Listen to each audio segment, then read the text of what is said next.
everybody. Welcome back to the Fantasy Football X Factor podcast. I'm your host, Bobby Lamarco. Today we're diving into Week 13. This is a big week for everybody. Most playoff schedules are 14 to 16. So this week is a make or break week for a lot of people. So I'm just going to run right into it. Obviously, you guys know we go through all the injuries of every game that could be notable, that might help your fantasy matchups. And then I dive into passing game matchups, and I also dive into run game, defensive matchups, and then also kickers. So let's just run right into it. First off, it's the New York Giants versus the Chicago Bears. So the Giants are flip-flopping players on defense. Kerry Wynn defensive tackle returns. That's a little bit of a boost for their run defense that's been atrocious, but they're going to lose B.J. Goodson, their middle linebacker, which is an upgrade for the Chicago run game. The biggest thing with this is Chase Daniels is starting. We all know that with Mitchell Trubisky out for this game. So it's just interesting to say who are we going to play. It's kind of like musical chairs. All these guys have plus matchups against the New York Giants. The run game has a plus matchup. Every receiver, the tight end, Trey Burton. So I think that you really just kind of attack talent in this one. So, I really think Allen Robinson and Trey Burton are probably your best two plays in the week. Of all the pass catchers, Allen Robinson's on the flex radar. He's nothing special, especially with the low volume you're going to get from Chase Daniels. And then also on the offensive side for the New York Giants, Evan Ingram's out. That means Rhett Ellison will get the start. Rhett Ellison's not a great play against Chicago. I think you're really just going to focus on the Chicago Bears defense in this game. Benny Cunningham is out for the Chicago Bears, and like I just touched on, is Mitchell Trubisky. So Taquan Mizell is the third-string running back who's been getting some play lately. Benny Cunningham is now out, so that means that young kid Mizell might get more touches in that game. To be honest with you, you're playing musical chairs. Your best bet is to avoid this matchup completely because everybody's looking about 4 to 6 receptions, about 50, 60 yards. Who gets the touchdown is your guess as good as mine. But if I was going to bet on anybody, it'd be Allen Robinson this week. The New York Giants really do struggle against number one wide receivers, and they have been leaky against tight ends over the last couple of weeks. Next matchup is the Arizona Cardinals and the Green Bay Packers. On the Arizona side, the only one that's going to be out is Daquan Buchanan. We know about all the injuries on the offensive line to the Arizona Cardinals, but nothing new to report. But also, they're getting returns of DJ Humphries, their left tackle, and Chad Williams, who's their second outside receiver, opposite of Christian Kirk and Larry Fitzgerald. And, that's just going to lower the floor, the ceiling and the floor of players like Christian Kirk in this matchup against Green Bay. I'm really not excited about any of the pass catchers in the game.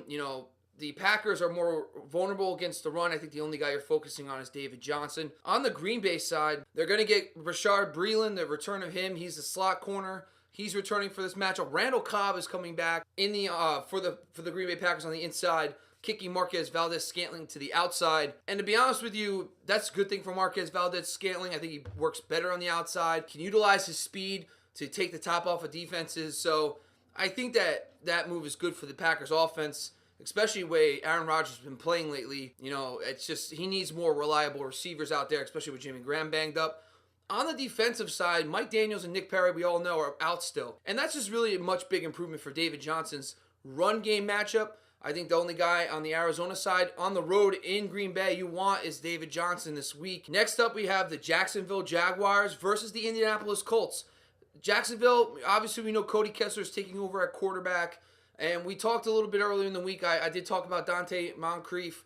He does have some success. TJ Yeldon has had a lot of success as well versus this Colts defense. DJ Chark will be out. That means Keelan Cole will be back in the starting lineup. I don't think you're messing with any of these guys in anything but deeper leagues.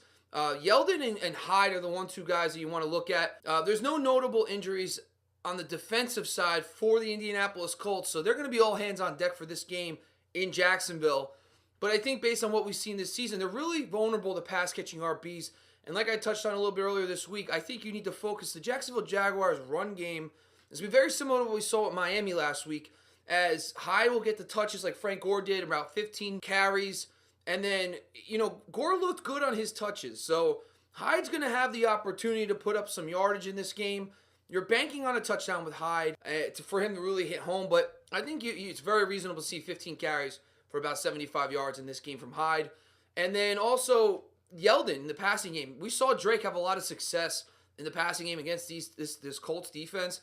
I think they're both on the flex radar. And I think the format matters. I think in any PPR format, you're going to favor Yeldon. But I think in half point and standard, you're going to go Carlos Hyde. On the Indianapolis Colts side, Mo Cox is out. Ryan Kelly, the center, will be out again this game. And Chester Rogers did not practice on Friday. This is important because Chester Rogers is the interior slot receiver. Mo Cox is now going to be the backup tight end. Eric Swope is also questionable for this game. There's a lot of pass catchers with Jack Doyle on IR. Eric Ebron becomes a must-start player in your FanDuel lineups this week. He's actually reasonably priced because of his down weeks.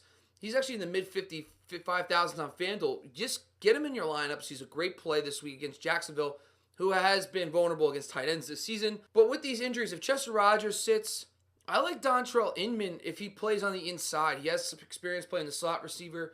He's a dart throw since the way you want to attack the Jacksonville Jaguars is in the middle of the field. Next matchup is the Cleveland Browns versus the Houston Texans. This one's going to be quick. No notable injuries. Next matchup is the Carolina Panthers versus the Tampa Bay Buccaneers. It looks like Devin Funchess is going to return this week for this game.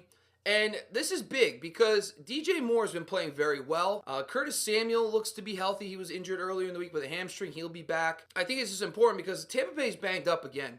So they're getting some key returns in Levante David and Justin Evans. Justin Evans is safety. Levante David returns as well. That's a more of a Christian McCaffrey thing than it is anything else. McCaffrey's still an elite play this week, but the returns of Levante David and Justin Evans are big for that defense in the run game. But they're going to be down potentially three starting cornerbacks. Charlton Davis has already been ruled out.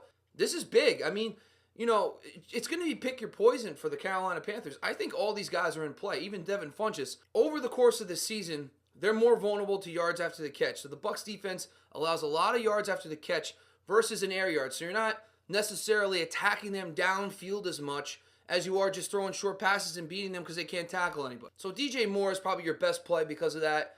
But Devin Funchess is in play. If he fell into waivers, you know, with these injuries on the outside. And, of course, Greg Olsen is a great play because Tampa Bay struggles against tight ends. But he's also been he hasn't seen a lot of uptick in targets this last couple of weeks. And the last one I just want to bring up is DeMar Dotson, who's the tackle. You know, it's just Jameis Winston. Listen, last week Jameis Winston had no turnovers. That's great. But it's not what you think.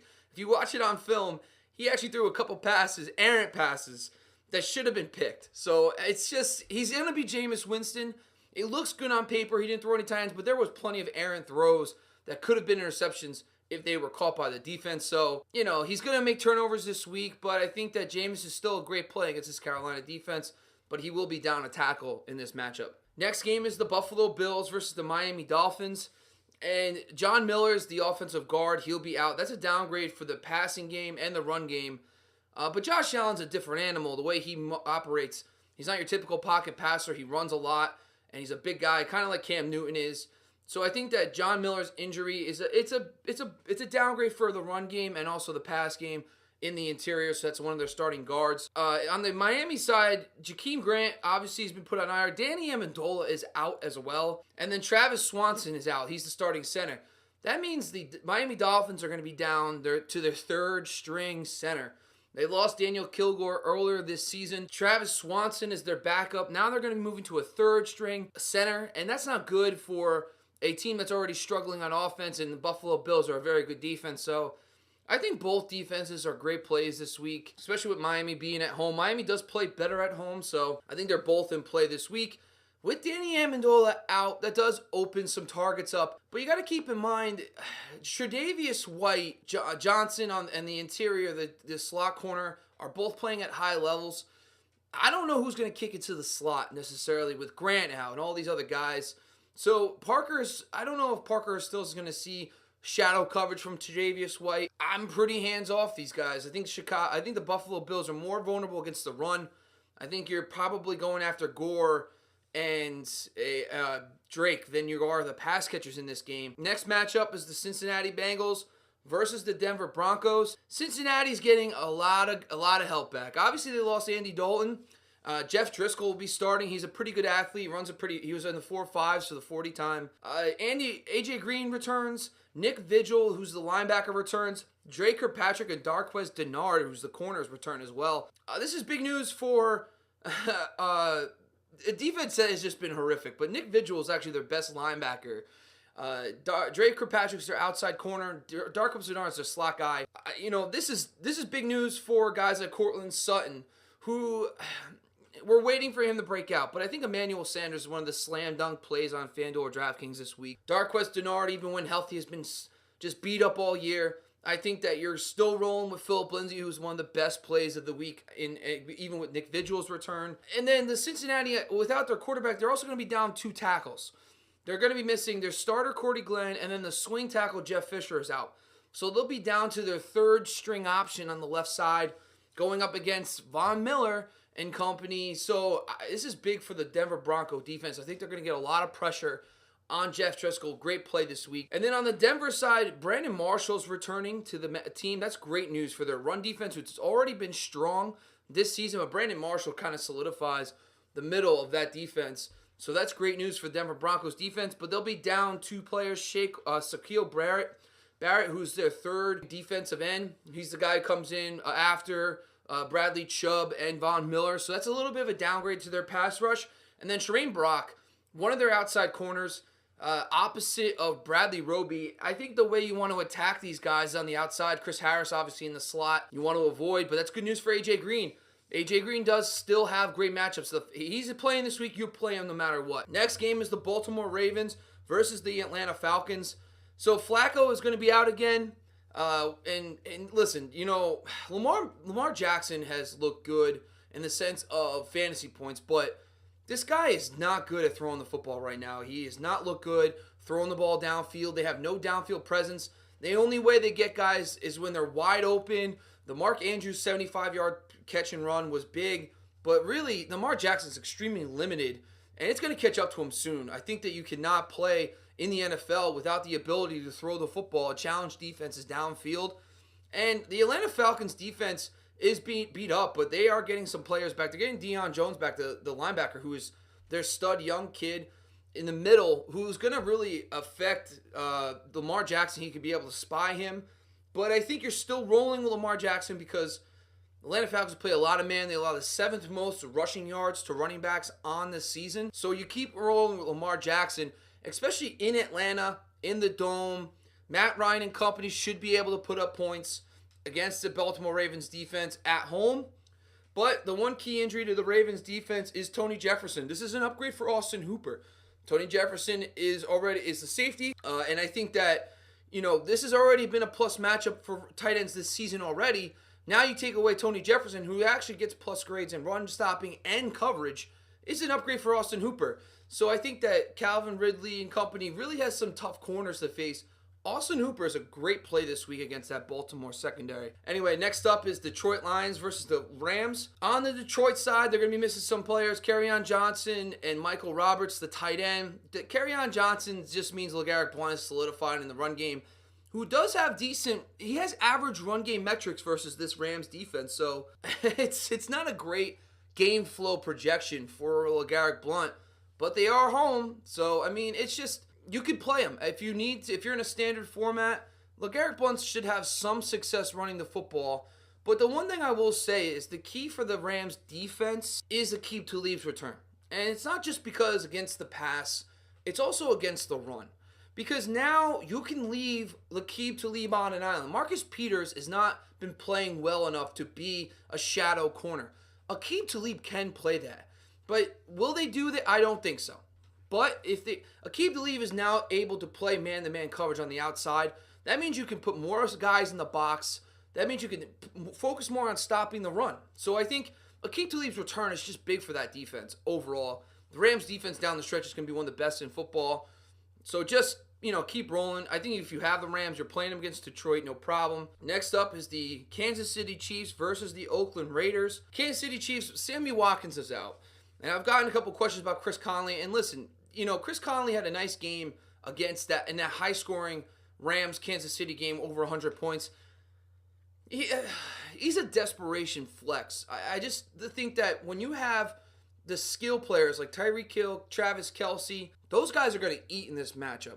I don't think Chris Conley is going to be needed as much in this game. So I think that if you're desperate, you could play a guy like Chris Conley, but he is not someone you're going to be starting over already guys you have on your roster. And then Eric Berry is going to be returning. Eric Berry is the safety. He's an all-pro safety.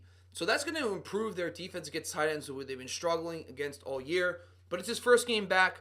You can keep guys like Jared Cook rolling in this game. On the Oakland side, Leon Hall is now on IR. He was their slot man. That just is an improved matchup for Tyreek Hill. He should have a big week this week again in this game. Next matchup is New York Jets versus the Tennessee Titans. The Jets are getting some key returns. James Carpenter, the guard, and Sam Darnold should return in this game. I think you're still firing up the Tennessee Titans defense in this game against the Jets. And Marcus May is the safety. He will be out. That's just an improvement for Jonnu Smith. But last week, Gronk had the touchdown, but Adams, the safety for the Jets, made a lot of plays. And I don't think you're excited about anybody. Corey Davis is going to get a lot of shadow covers from Tremaine Johnson. And I'm not saying Corey Davis can't win that matchup. He's been playing very good. But there's somebody else on the Jets, on the Titans side, that's going to need to make a play for that offense. And is it Tajay Sharp? Is it going to be Jennings or Taywan Taylor? I don't know. But one of those guys are going to be in play this week because the Jets have really struggled against slot receivers. That's Tajay Sharp usually. I think the only guy you're really considering is Corey Davis, even in a tough matchup against the outside corners, Tremaine Johnson and Mo Claiborne in this game. Tennessee has no injuries to report, so we can move on. Minnesota versus New England.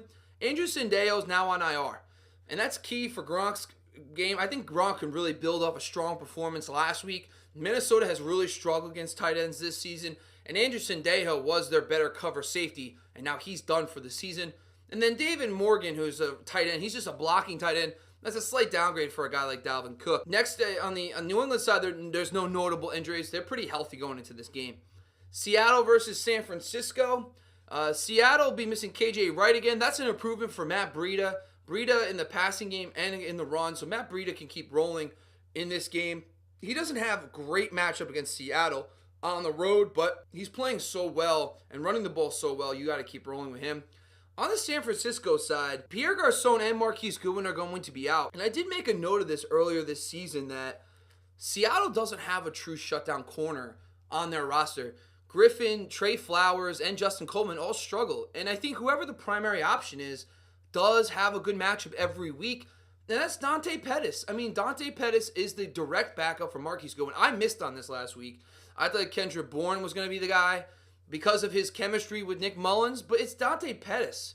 And Pettis, listen, you could play Pettis and if you need him because the Seattle Seahawks don't have a shutdown corner, and Dante Pettis can beat them in coverage. And if he's getting the targets and he's the primary X receiver in that Kyle Shanahan offense, he's going to get you enough targets to be an asset in the flex range. So if you're looking for a wide receiver 3 this week, I'm trying to figure out if I'm going to play Josh Doctson or Dante Pettis in my matchup. Next matchup we got is the Los Angeles Chargers versus the Pittsburgh Steelers, and this is the Sunday night game. And there is some notable injuries, and really it's in the trenches for the Chargers. Corey Liuget, obviously we know, is on IR now. He's been gone for a couple weeks.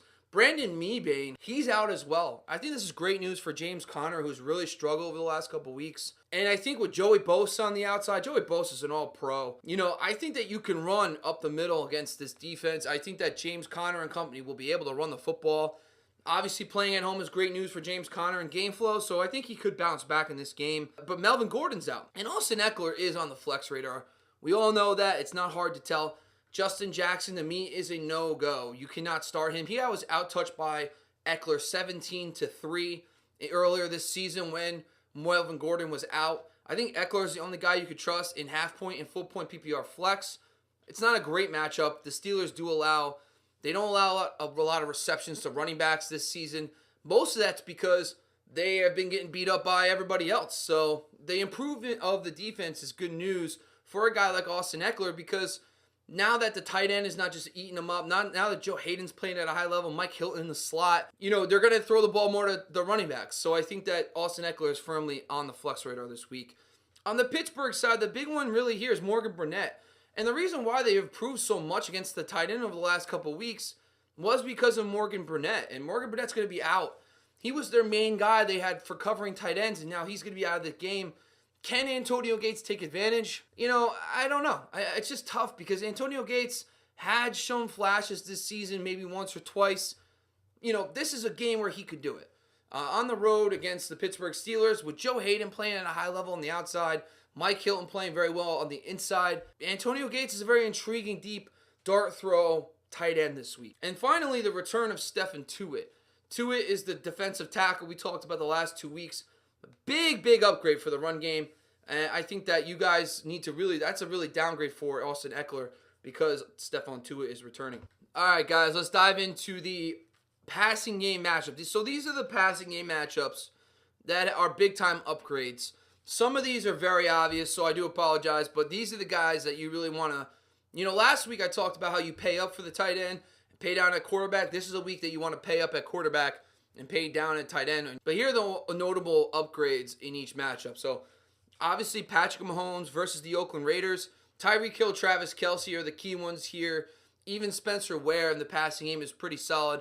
But I think that you really want to focus on Tyreek Hill and Travis Kelce in your season-long leagues and also in the FanDuel and DraftKings. Those are great plays this week against Oakland. Jared Goff against Detroit. Obviously, we know Detroit's been struggling lately since their run defense has improved. Robert Woods, Josh Reynolds, even Brandon Cooks against Darius Slay. So I think Josh Reynolds really, his matchup on the outside is fantastic. But Robert Woods is probably my favorite receiver to get in all your lineups this week next to Emmanuel Sanders because Darius Slay is going to be able to play some defense on Brandon Cooks. So I think that, Josh Reynolds is in play as well. Next is the Cam Newton versus Tampa Bay. We all know the struggle of Tampa Bay's defense and the injuries they have. I think that DJ Moore, Greg Olsen, all those guys are in play this week. Devin Funchess, too, to me, is actually a decent play. I think he can finally get it going in this matchup versus a Tampa Bay secondary that's completely decimated by injury. Russell Wilson versus San Francisco. This is one for me is interesting because I think Doug Baldwin could have a big game. He says he finally feels 100% healthy. San Francisco has really struggled against slot receivers this season. I think Doug Baldwin could have a big game. I think all three of these receivers can play pretty well.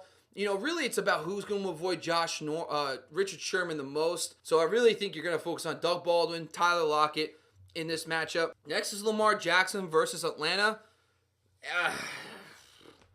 The metrics say you could play Lamar Jackson.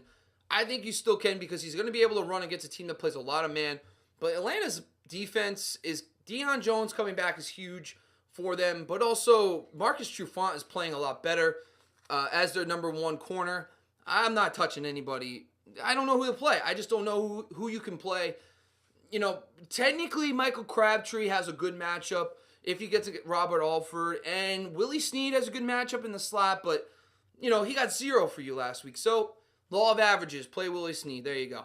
Next, the last one's a sleeper. That's Case Keenum versus Cincinnati. We all know the injuries of Cincinnati's defense. They are getting some players back this week. But I think Emmanuel Sanders is one of the strongest plays in the week. He plays in the slot a lot. Darqueze Dennard, even his return is not great news. He has not played well this season. Courtland Sutton, we're all waiting. We're all waiting, Courtland. When is it going to happen? This week is the week. If you have Courtland Sutton on your team and you cannot put him in your lineups, then you should just drop him for a handcuff because this is the matchup to do it. Drake Kirkpatrick and William Jackson on the outsides are beatable, but it's just, this is the week. Go do it, Courtland, right now. Matt LaCosse, the tight end against Cincinnati. Cincinnati's been beat up all year against the tight end. I think that Matt LaCosse will get a lot of those high percentage throws that Jeff Hireman was getting.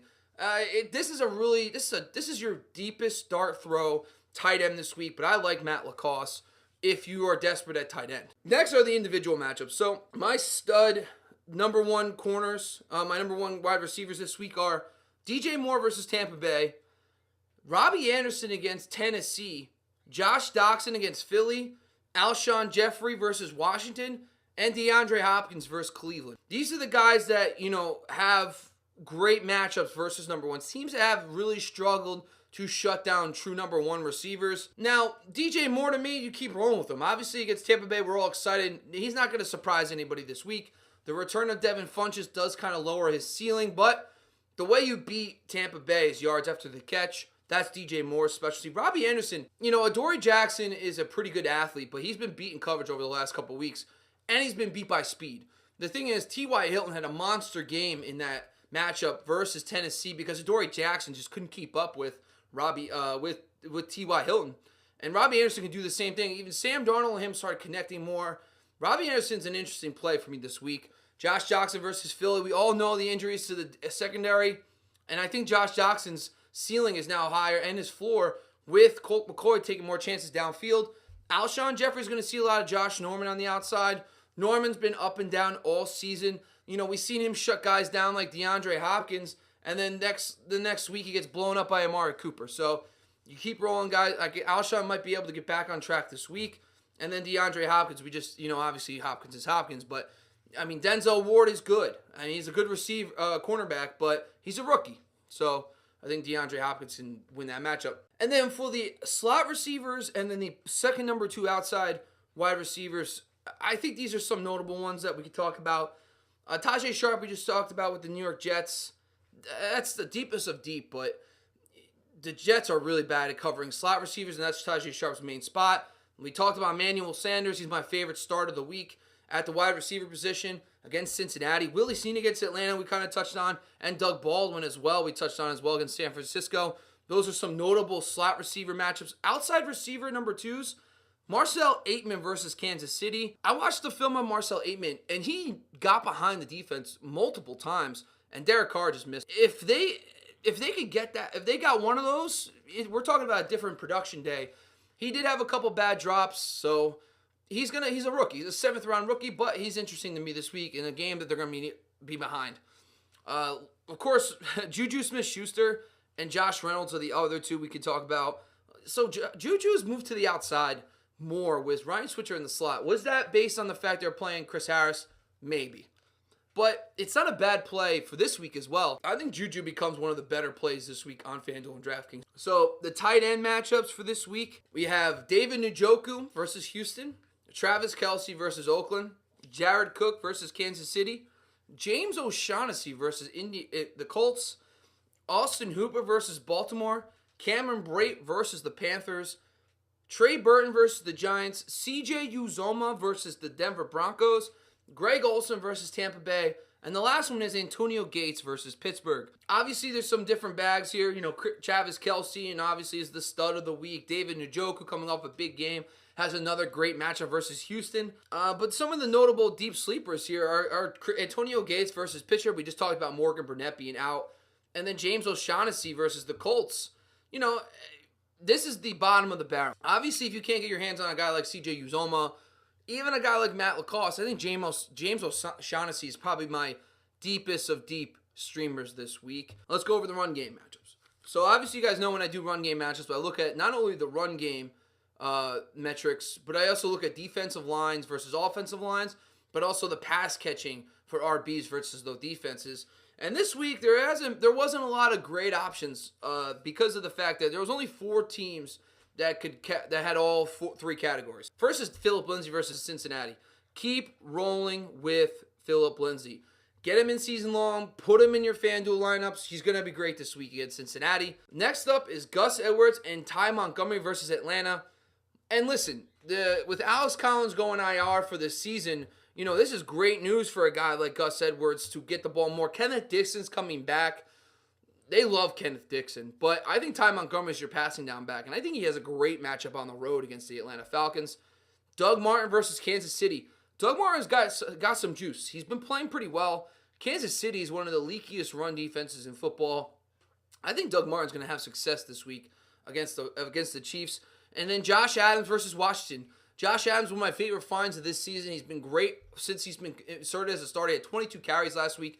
He would have had a bigger game if he didn't get hurt in that game and left with a shoulder injury for a little bit. I think you keep rolling with Josh Adams against the Washington Redskins. Next tier is these guys just have strictly run game metrics. I love them anyway. Todd Gurley versus Detroit. You could keep rolling with him in season long, but obviously I think he has a big bounce back week because of the injury 2 weeks ago.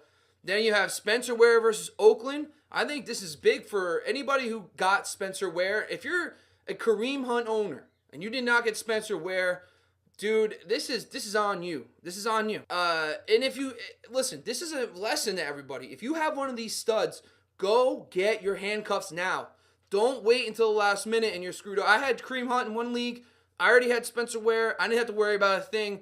Now, even though my ceiling of my team fell down, I still have a great option in Spencer Ware. Aaron Jones versus Arizona. Keep rolling with Aaron Jones. And Austin Eckler versus Pittsburgh. We talked about the return of Stefan Tuitt. Hurts him a little bit. But I think that Austin Eckler in a high-scoring game is going to be a good play. Especially he's going to catch more passes because of how well the the cornerback core is playing for the Pittsburgh Steelers. Finally, these are my tier 3 guys. Kenyon Drake versus Buffalo. Chris Carson versus San Francisco. James Conner versus the Chargers.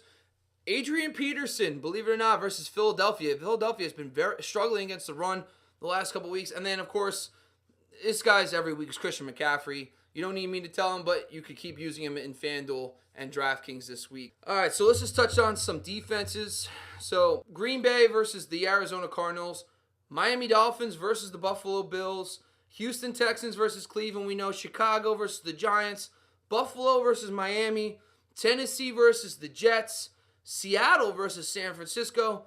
Indianapolis Colts versus the Jacksonville Jaguars. I think the Colts they're probably their deepest of streamers again. They have they have been decent the last couple weeks. Last week they underperformed. 2 weeks ago they played pretty well. Against Cody Kessler, I think you can really, if you're really diving deep, you could probably pick up the Colts. But I think the ones I really like here the most as streamers is the Buffalo Bills and the Miami Dolphins and the Green Bay Packers. And finally, the kicker of the week. Last week, Andres Rosas was huge for us. He was top 2 kicker on the week. Is Cody Parkey against the Chicago Bears versus the Giants. Giants allow the most points to fantasy kickers this season. So if you're desperate and you're looking for that edge, you had a bad week with Kareem Hunt. If you had Kareem Hunt, you didn't get it back up, and you need that desperation, huge kicker points, go with Cody Parkey. So that wraps up my podcast for the week, guys. I really appreciate you guys, listening in. Go follow me at FFXFactor on Instagram and Twitter to get weekly analysis on everything. Also, go check out my fantasy data bank for Week 13. It goes over key matchups, everything kind of we talked about here today. And subscribe to my YouTube channel, at Fantasy Football X Factor. Once again, this is Bobby Lamarco. I appreciate you guys. Good luck, and hopefully next week we'll be talking about the playoffs.